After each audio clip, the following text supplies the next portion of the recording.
So welcome to my basement. I will just give you a quick comparison between the Native Instruments machine and the Digitakt. The major differences, the pros and cons. So if you go buy new groove box, that might help you.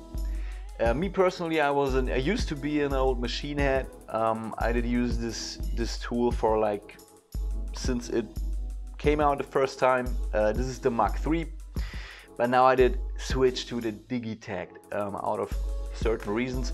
One reason is workflow. Don't get this wrong, the machine got beautiful workflow. It is an intuitive tool, but it just cannot fuck with the Digitakt. The Digitakt, if it's about workflow, my subjective opinion, is really unbeatable. You control everything with that small ass surface. You don't need to push a load button to get a sample on a pad. You are so fast, and so everything is so spontaneous and intuitive that I call it a spiritual instrument. Serious, I love it. The only thing which is really more slow in the Digitakt than in the machine is when you start a beat, you need to put samples. If you are a sample-based beat maker, you need to put samples in the project, and that is really a pain in the ass in the Digitakt. Takes you a couple of minutes, but you can solve that problem by making presets. So that's basically it. Of course, the Digitakt is more restricted than the machine. One huge restriction is here you can just load 127 samples into the project. Don't need to stick to it, you can unload it, you can change it, whatever. But actually it is less. You just got 11 minutes or 64 megabytes of sample material. So that can be not 127, that can be 110.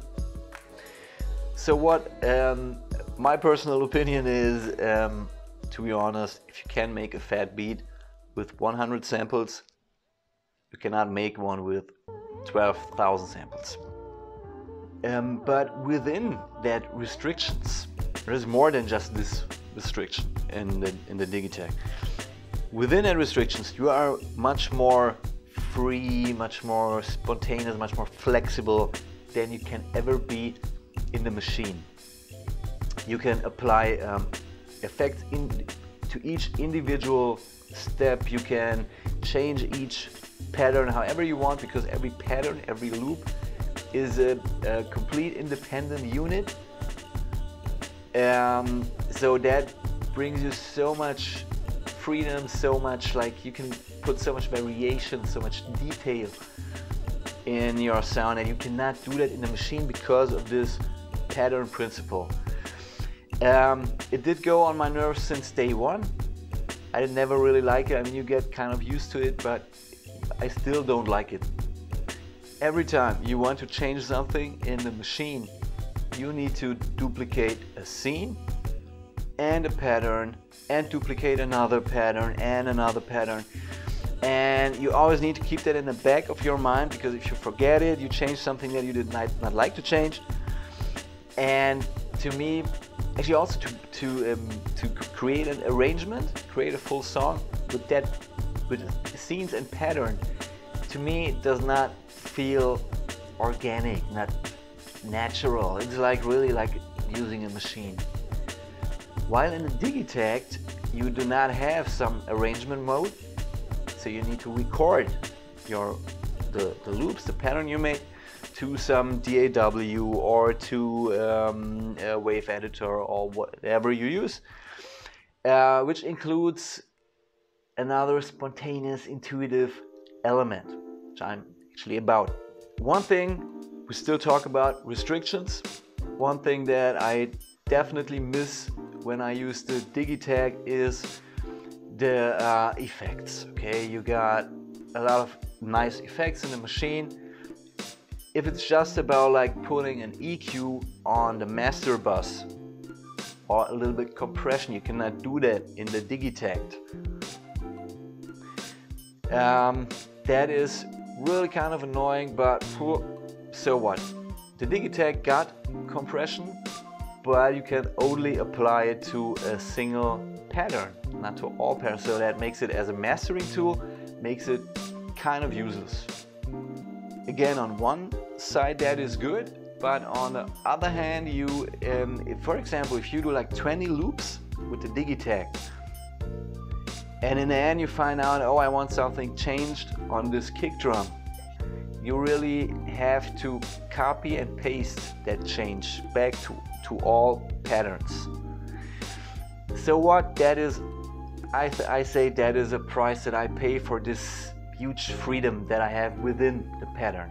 So what tool, how to put it, is like pushing your creativity most. But that is super subjective. But let me say it like this: in the machine, you got access to a lot of plugins, effects. You can load endless samples in it, your own samples, sound libraries, blah blah, whatever. Why you're pretty restricted in the Digitakt. But that is one reason why I decided to switch to the Digitakt, because every machine user knows this. Sometimes you get lost. You kind of put more and more stuff in it, and you don't realize it, you realize it later. You like camouflage, you hide a lack of inspiration, a lack of idea under a mass of things in the machine. That is impossible in the Digitakt. The Digitakt forces you to like go to the essence. But still, I have to say the restrictions in the Digitakt are really not so bad.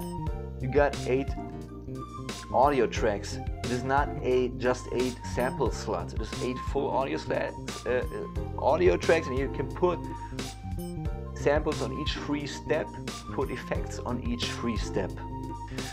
You can even change the tempo for each pattern and actually everything. Forget that in the machine. So this principle of the Digitakt makes it so easy and so much fun to add a lot of details and variations in your shit. Once again, the machine is definitely the more sophisticated tool. Mastering functions, Digitakt don't have that. But is all that options in the machine, is that really an advantage? My personal beat philosophy says no. You will not get better by more shit, more stuff. The Digitakt, that restrictions are actually not that harsh, but they are there, and it really like forces you, pushes your creativity. Like, you really need to go to the essence. So I really love it. It is a super spiritual tool. So if you are looking for a groove box, what I should recommend you to buy, I think you should go and buy an Akai MPC Live.